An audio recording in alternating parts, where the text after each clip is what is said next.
You're listening to the Today's Conveyancer podcast, the leading source of information for residential property lawyers in England and Wales. Don't forget to subscribe and sign up to our free newsletter at todaysconveyancer.co.uk. You can also follow us on LinkedIn and Twitter. Hello, welcome along to the latest Today's Conveyancer podcast. Today we have Tim Barnett. Tim is CEO of Credas, which is a compliance business for the property sector. I'm going to let Tim tell me a little bit more because compliance covers a whole range of sins, doesn't it, Tim? But it's great to have you on the podcast. Thanks very much indeed for joining. Thanks, David, and thanks for the invite to be here. It's a pleasure. Yes, so Credas was founded 6 years ago by two guys in a pub, as is usually the case for all good ideas. We've grown quite quickly, really. We're based in Cardiff, got 50 odd staff at the moment. And really what we do is we provide technology so that our customers, who are largely conveyancers, law firms and estate agents, to meet their compliance obligations as set out in legislation. So largely what we do is provide tech so people can do KYC, AML checks, right to work checks. And we do it at a pretty big scale now. So over 3 million people a year will be processed through our Credas app. That app is number 5 in the stores on the iOS store. So it's behind LinkedIn, Teams, Zoom and Indeed, all of which have a lot more money to develop apps than I do, that's for sure. So we're very proud of that fact. Conducting about 10 million checks on those 3 million people that go through our system. So we grew to a point where in November last year, we were acquired by Dye & Durham, Canadian firm listed on the Toronto Stock Exchange that has been actually very active in acquiring UK companies over the last 3 or 4 years. So we're 4 months into that relationship and it's going great so far. There are a number of key challenges that law firms and conveyancers in particular face when it comes to some of those acronyms you've used, and for the benefit of listeners, KYC, know your client, AML, anti-money laundering. I'm sure we're all pretty familiar with those phrases now. What are the key challenges that you see as an organization? You say you've done this volume of checks over the course of the time that you've been going. What are the key challenges that conveyancers face when it comes to this whole arena? Yeah, they are significant, if I'm honest. So the first thing is it starts with legislation. So when governments legislate, that sets the tone and it sets out what firms have to do, what actions in what circumstance. So in relation to know your customer, KYC and things like AML, which would be relevant to your customer base of conveyancers, it's legislation that sets out what checks they need to be running on who and when. And it's quite explicit, really. It's not a mystery. And largely that takes place during the onboarding process for a new customer. So if a conveyancer has a new customer walks through the door, legislation sets out what checks you need to be able to do on that person before you start having a transactional relationship with them. Now, the problem is that legislation places an administrative burden on the conveyancer. So things like requiring them to check the ID of the person or run AML checks, so checking their address or their date of birth or their mortality, maybe running checks against sanctions lists, etc. All of this is an administrative burden. It's an administrative burden on the consumer. And quite often that consumer, by the way, will have done the same checks with estate agents or various other parties in the process as well. So they hate doing it. And for the law firm, like I say, it's a bit of a grudge process, really. It gets in the way, it's a barrier to a transaction or relationship progressing. The Law Society did a report about 18 months ago, and they found that law firms, and within that, some of those law firms were carrying out a conveyancing function, were taking up to 2 weeks in many cases to onboard a customer to go through all of these checks and using, up to half a dozen different systems. So an email to send this out and then a Word document and a PDF form and then send them a link to an Equifax system to check this, that and the other. Which in this day and age, when I can go and buy a car today and have it delivered tomorrow, is crazy. It can take up to 2 weeks for a conveyancer to onboard a client. So all of that is just inefficiency. So that's the biggest challenge, really.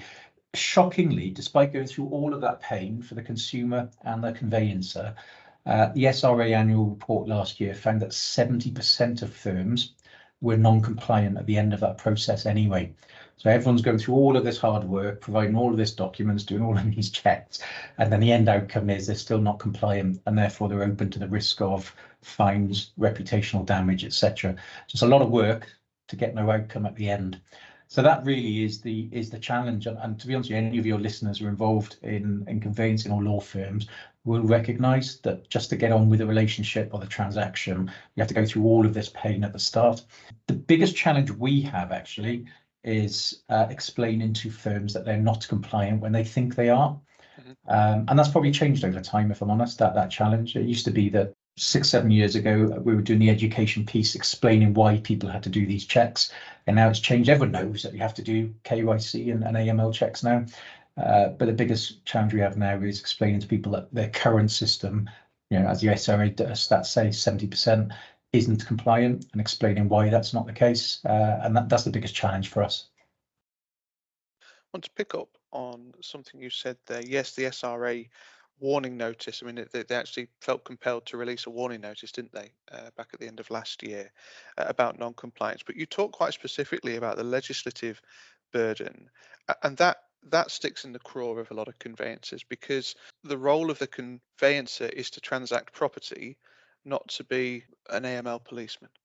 Yeah, it's a good point, but the problem is conveyancers, like the rest of us, don't live in a society in isolation.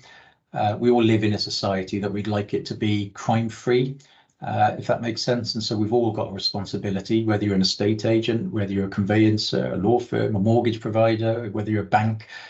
We all have a part to play to stamp out fraud where we see it.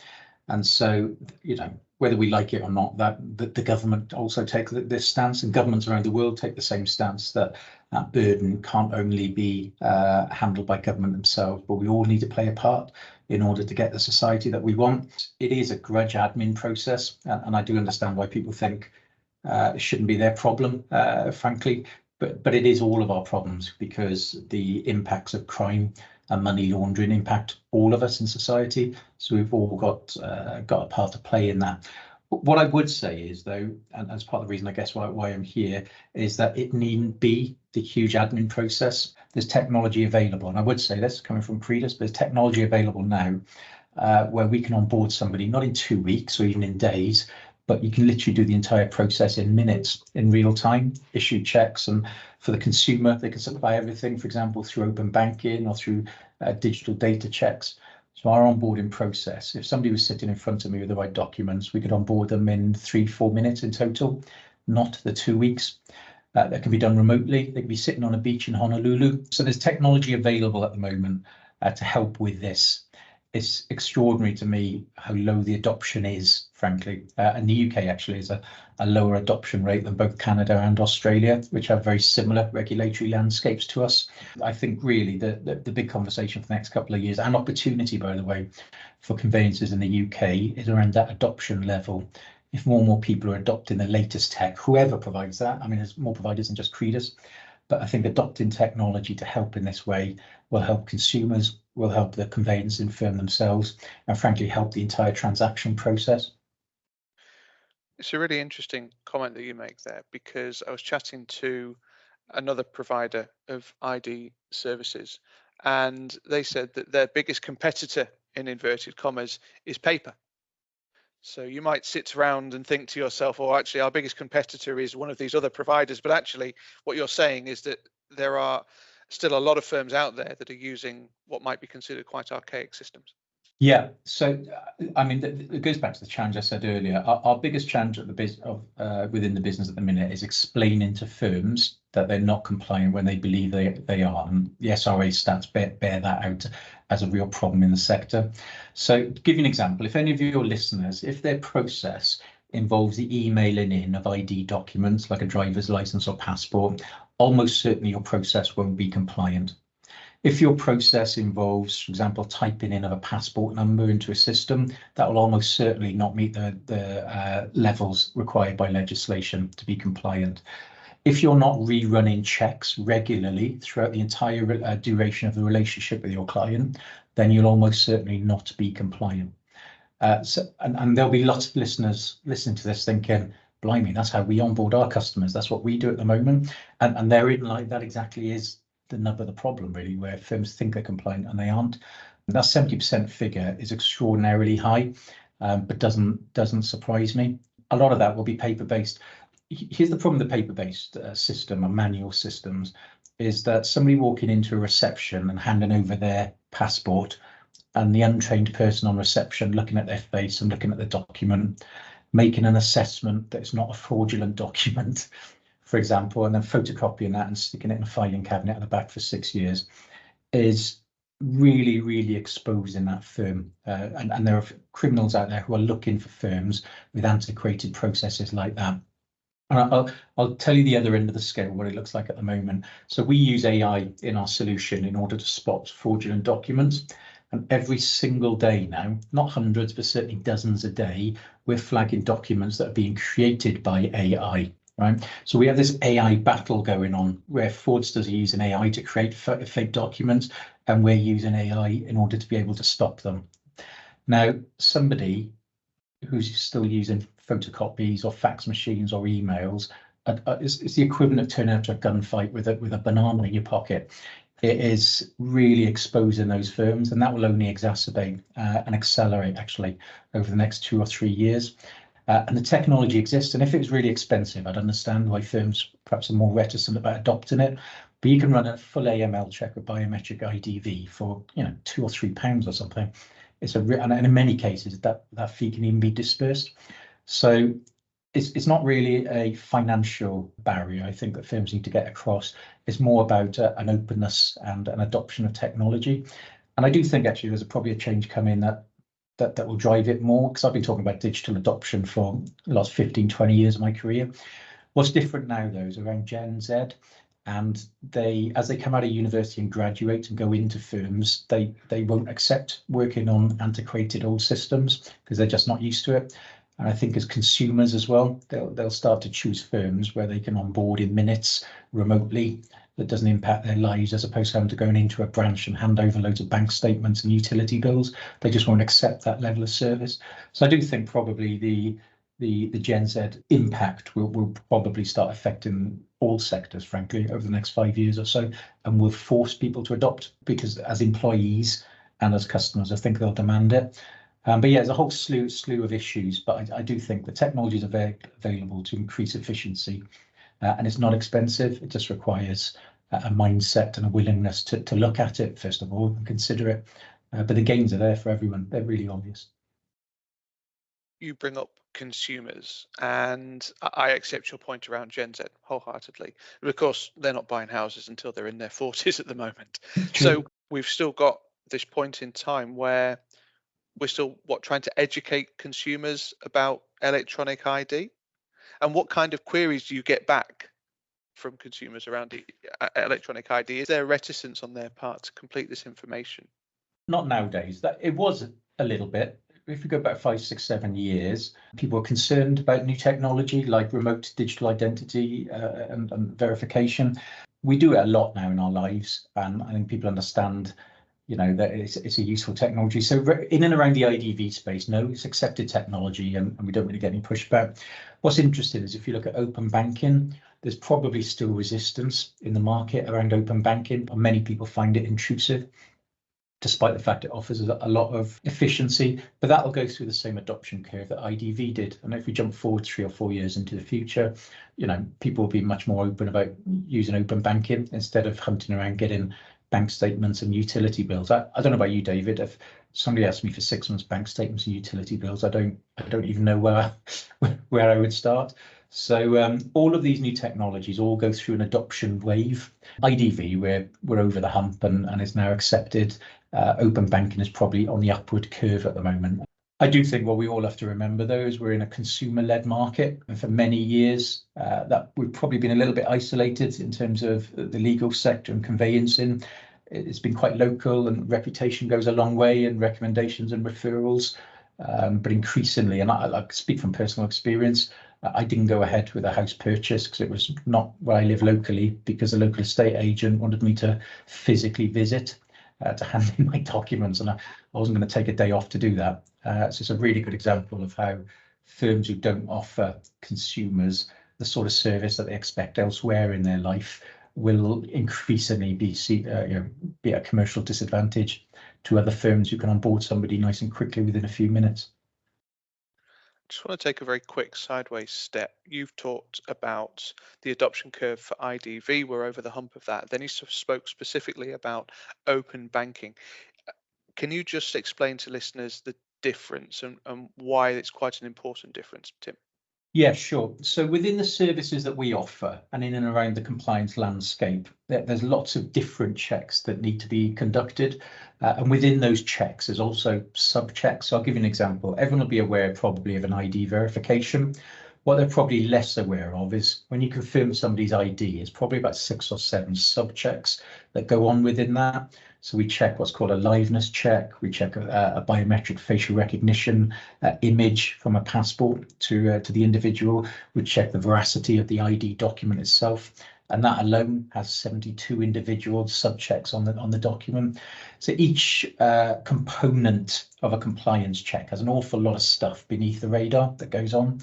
So in IDV, we call it an IDV, but really is dozens and dozens of sort of mini checks that go into confirming somebody's ID. If you look at somebody's address check as part of the AML landscape, even that, traditionally, people who are doing it manually will ask for 3 months utility bills and bank statements. Well, my 9-year-old can fake a bank statement on his iPad in about 5 minutes, probably, if I asked him to do so. It's a very low level if you're doing that of assurance, if you're doing that manually. So what we do is we look at a number of data sources. We'll go to an electoral register, for example. We'll go to Equifax, we'll go to TransUnion, we'll go to Experian, lots of different data sources. We'll go to the Halo database to check that the person isn't listed as somebody who's deceased and therefore impersonating a deceased person. So what you're doing is you go to the source of data for these checks and to multiple sources and then pull them back, getting a rich picture, and then our technology will make a decision or a guidance as to whether this individual is listed at that property or that their passport is valid and their face matches it. Within source of funds, which would be a big requirement for conveyancers, is that a buyer of any property has to prove where the money is coming from. And again, traditionally, it's quite a laborious process for people. Conveyancer will normally ask for 6 months or 12 months worth of bank statements, ask for copies of any mortgage letters or share certificates, or if it's been bequeathed, details about the will, etc. And all of it is a really long process and frankly wide open to fraud again, because so many of these documents are so easily forged. So what our system does is it uses a variety of technologies, one of which is open banking. And what that is an automatic connection to an individual's bank accounts, so we can see where the money has come from. So if, for example, they're buying a house and it costs 200k and 100k is coming from a mortgage and the other 100k is coming from other sources, they can build up a picture just through the app really quickly and easily. So they can upload copies of their mortgage offer, which is 100k. And then the other 100k might be 20k from their savings account, maybe a gift from the bank of mum and dad, or some shares that they're cashing in. And all of these we can connect through the banking system and verify automatically, so they don't have to run around and get dozens and dozens of documents. Or they can use a combination of open banking, connection to their bank account, and manual documents if they wish. It's all about making it as easy as possible for the consumer to give this information to the conveyancer, so the conveyancer knows who they're dealing with, and so that they can meet their regulatory obligations.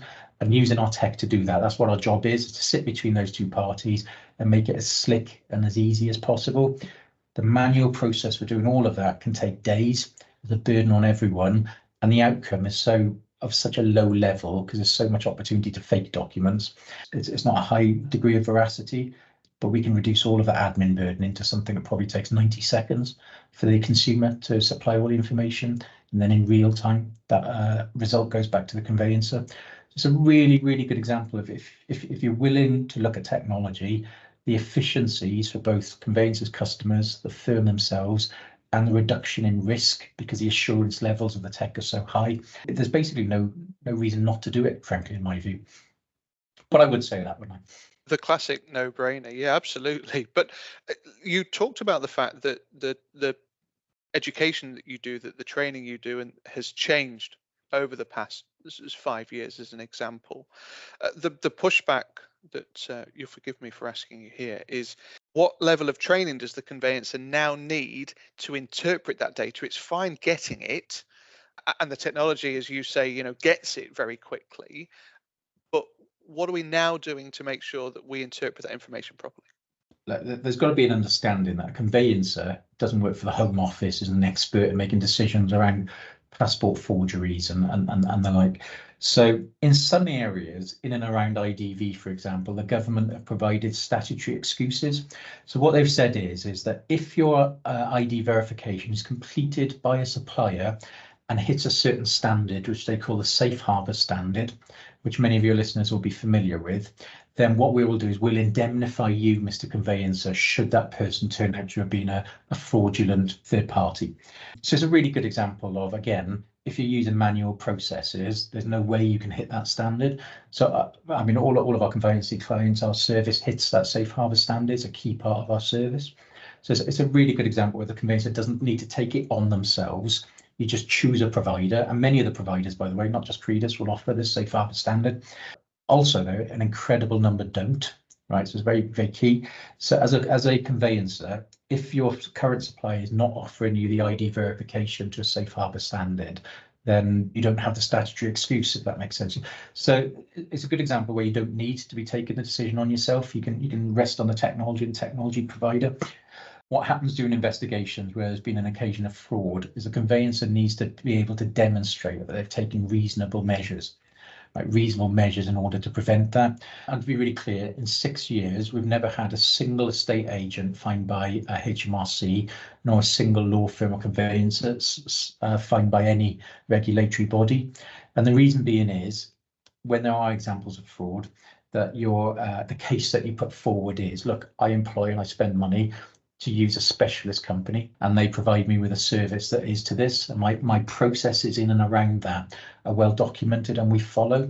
And that's key. I think that's all a conveyancer can do, if I'm honest, is make sure that they've got their processes clearly documented. There's lots of advice out there as to what they should be and how to do that. And there's lots of good providers, not just us in the marketplace. I think if you get those two things right, by and large, you can be pretty happy that you've enacted all reasonable measures. Many of the technology providers like us, though, give really, really good advice. Seldom will a conveyancer be sat there scratching their head. There's an awful lot of advice out there. Two particular issues stand out for me when it comes to anti-money laundering, and I think we can now all be pretty familiar with the ID element, the biometric element, as you talk about. We're getting familiar with open banking. PEPs, politically exposed persons, and sanctions seem to continue to be a stumbling block, again, kind of highlighted by the SRA report. Why are they important? What impact do they have on transactions, and how can we mitigate those risks? 3 questions, Tim. It's very, very interesting. There's a real problem in the marketplace at the moment, and again, around education. So if you look at the number of IDVs that are conducted, it's more than double the number of PEPs and sanctions checks that are conducted. Now, rather than talk about jargon, let me explain what PEPs and sanctions is for those listening who aren't aware. So PEPs stands for politically exposed persons. And what there is a list compiled by various different agencies, and that lists people who are considered to be politically exposed. And the reason why it lists them is because people who are politically exposed are considered to be a higher risk of fraud, impersonation, maybe bribery, for example. So your processes need to be stronger in and around those people. So that's the PEPs list, and then the sanctions list. So what we all hear about on the news all the time. So particularly topical in and around the Ukraine war. Even actually a couple of weeks ago, when the opposition leader died in a Russian jail, the very next day, 300 new Russians were sanctioned, those connected to the prison service in Russia. Now, it's a really, really good example. Those are people that you need to be aware of if you're dealing with them. And there are a whole new set of rules if you're dealing with a sanctioned individual. And it's very, very serious, by the way. If you facilitate a housing transaction for somebody who's on a sanctions list, you really are exposed to significant fines and massive reputational damage as well. So at the moment, it's illogical that the number of IDVs and AML checks should be different to the number of PEPs and sanctions checks, because it's mandatory. You should be running checks against PEPs and sanctions lists in every occasion. What we find in the marketplace is a misunderstanding of that part of the legislation. where people believe you only need to run a PEPs and sanctions check if the person maybe isn't a British national, or if they're from a higher risk country, or for some reason you consider them higher risk. It's an optional check, and it's not, it's mandatory. Everyone should be running them on every single person that you're running any compliance checks on. More than that, actually, the PEPs and sanctions checks should be higher than IDV and AML, because legislation also says that you should be rerunning those checks at regular intervals throughout the entire duration of your relationships, commonly called ongoing monitoring. Now, the number of PEPs and sanctions checks compared to IDVs is less than half, and virtually no firms, I say no firms, very few firms in our research rerun those checks regularly. And that example I gave a minute ago is really pertinent. So a month ago, had you been dealing with one of these Russian individuals who the day after the death of the opposition leader was then sanctioned, if you've run no checks at all, then you never would know, right? And you'd be at risk of action. If you had run a PEPs and sanctions check prior to his death, then they wouldn't have been on there, and you would have carried on with that transaction, still dealing with a sanctioned person, and you have no statutory excuse against that. So the whole reason why you need to rerun these checks is, had you run the check before his death, those individuals wouldn't have been flagged. But if you were rerunning it every month, for example, or every 3 months, they would come up on the next time that you run those checks. And there's people added to the sanctions lists every single day, Sometimes thousands of individuals are put on immediately after the invasion of Ukraine. So it's very, very important. The number of people and firms, conveyancers and law firms wider, who are running ongoing monitoring, number of running PEPs and sanctions at all is very low. And then running ongoing monitoring is even lower again. And it's a real big risk hole that's opening up in the sector. And again, just through education, doing podcasts like this, we do a lot of media work. I speak at a lot of events. I was at the Law Society HQ last week, and a lot of the time when I'm talking about these things, you can see people going, "Oh, I had no idea. I wasn't aware of this." And ignorance, sadly, is never a defence. I can't believe these decisions are made on a monetary basis, and particularly when it quite often can be dispersed onto the end user, onto the consumer. So that leads me to believe this is an education piece, really, and people are just not aware of their obligations. The downside of falling foul is significant. We're moving towards the end of the discussion, Tim, and as a technology provider, it would be remiss of me not to ask you about the future and what that holds in your view. There's a lot of conversation about the way in which we can share ID and this whole verification, know your client across the transaction. You've already highlighted the fact that the consumer is fed up of completing this 4 or 5 times. We must be able to reach a point where we can rely on a single source of truth. And beyond that, what are your predictions for this space over the course of the next 5-10 years? To set the landscape, we've done some research, and for a consumer, on average, they'll have to prove their identity 5.4 times during a typical housing transaction. So quite often they'll have to do that with the estate agent they're selling with, the estate agent they're buying with a conveyancer, with maybe an IFA along the way, mortgage provider, brokers. It goes on and on and on and on. So largely the same for AML checks as well, which is clearly bananas. It's inefficient because in every single one of those 5.4 times, somebody has to ask them for the information. They have to go away and get all of their documents. They then have to provide it. It has to be processed, etc. It's clearly inefficient. So what makes a lot more sense is that is done once. So you do all of your source of funds, you do your material information forms, you do your IDVs, your AML checks, doing it once and then making that available to all of the parties in the transaction chain, including clearly conveyancers. That makes a lot more sense. Now, the technology to do that is already available, and we've actually already developed it. What hasn't been available until relatively recently is the sort of regulatory framework that allows people to trust that information. Because the problem you have in compliance is you can't rely on somebody else doing the compliance for you. You're always responsible for your own compliance. So I don't want to nerd out too much on legislation and bore your listeners any more than we have done already.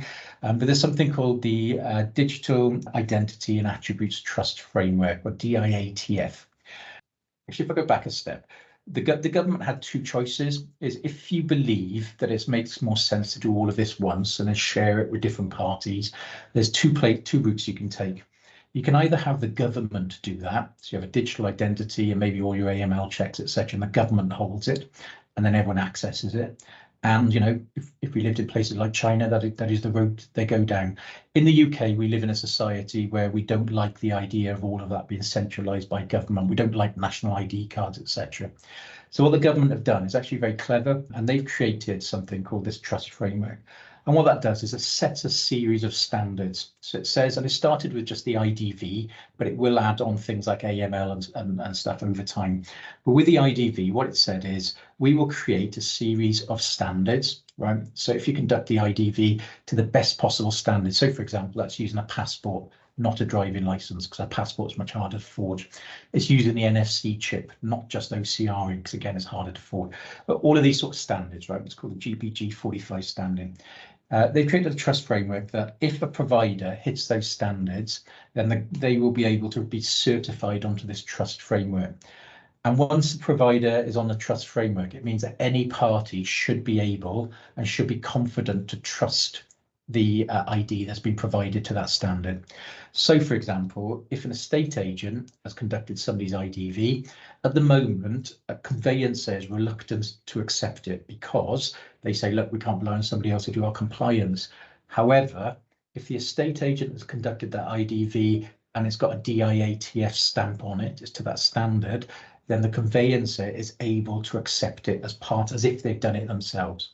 And it's very, very important, because what that does is set the framework to allow people to, number one, share as technology, which we've got, and other providers. But number two, and this is critical, it allows other people to accept it, right? And that acceptance is really, really key. So where do I think this will end up? This will impact all citizens, by the way, across all sectors. Where we will end up, and it'll take several years to get there, but we will end up in a situation where at the start of a transaction, a consumer, a house buyer or seller, will be able to complete all of the compliance and maybe sundry other documents as well. And then that can be shared up the transaction chain through everyone who's involved in that transaction. So various different estate agents, brokers, conveyancers, law firms, wherever that might be. And everyone in that transaction chain will be able to accept that data because it will have this government certified stamp on it. Although it won't be provided by government, it'll be provided by third-party providers like ourselves, but they'll be able to trust and rely on that data. That's where I think we'll end up. I think it'll be enormously more efficient than what we have at the minute, just doing the same thing over and over and over again. I think the control of where it gets shared to will remain with the individual. So what will actually happen is when they walk into their first estate agent, they'll gather all the information. And then basically every time a conveyancer or another estate agent, mortgage provider wants access to it, they'll send a request to the individual and the individual can approve that they can look at it. So they remain in control of their own personal data, or they can even push it towards somebody. So they go, okay, you're my conveyancer. I've done all my AML and source of funds. I've got my land reg document. I've got everything that I need. I'm going to send you a link now, I'm going to send you a code or whatever, and you can access it immediately. And that conveyancer, doesn't matter whether it's provided by us or Third Fort or Smart Search or whoever else it might be, they can trust that information because it's got a DIATF stamp on it. It'll take many years for us to get there, but we have started on that process, and we engage very early in that actually as a business. All of our tech now is made to DIATF standards in mind, but I think that is where we will get to. There are a number of people in the marketplace trying to achieve this privately, but I think it's very difficult for a firm to achieve this privately. There's no real history in the UK of one portal or one company that rules them all. We're too contrary for that. As soon as somebody gets too big, we deliberately don't join them. So I think it's tricky for companies to do it. I think the government have been very smart by providing this trust framework into which then the market, people like us, can then sit on. But ultimately, we'll end up in a place where all of that data will be shareable and can be trusted by people who can use it. And when we get there, it'll be enormously beneficial to consumers and the housing market, conveyancers, estate agents, etc. 35 minutes is hardly time enough to do know your customer, anti-money laundering, open banking, IDV, justice. Stuff. Yeah, but it's been super useful to have you on the podcast, Tim. I think the bit that's really important for conveyancers to take away is that piece around understanding what the roadmap looks like, and the fact that part of this roadmap is here now. Yeah. Because that's something that's quite different from some of the messaging they might have heard previously. So it's really important to keep an eye on that. Today's Conveyancer will keep listeners appraised on progress on that too. Thank you so much for joining the podcast and for sharing your insight, Tim. Really appreciate it. David, thank you for the invite. I've enjoyed the session, and I appreciate the opportunity. The Today's Conveyancer podcast is available on your preferred podcast provider. It's also available on todaysconveyancer.co.uk. My thanks to Tim. Thank you as ever for listening, and we'll see you again soon. You're listening to the Today's Conveyancer podcast, the leading source of information for residential property lawyers in England and Wales. Don't forget to subscribe and sign up to our free newsletter at todaysconveyancer.co.uk. You can also follow us on LinkedIn and Twitter.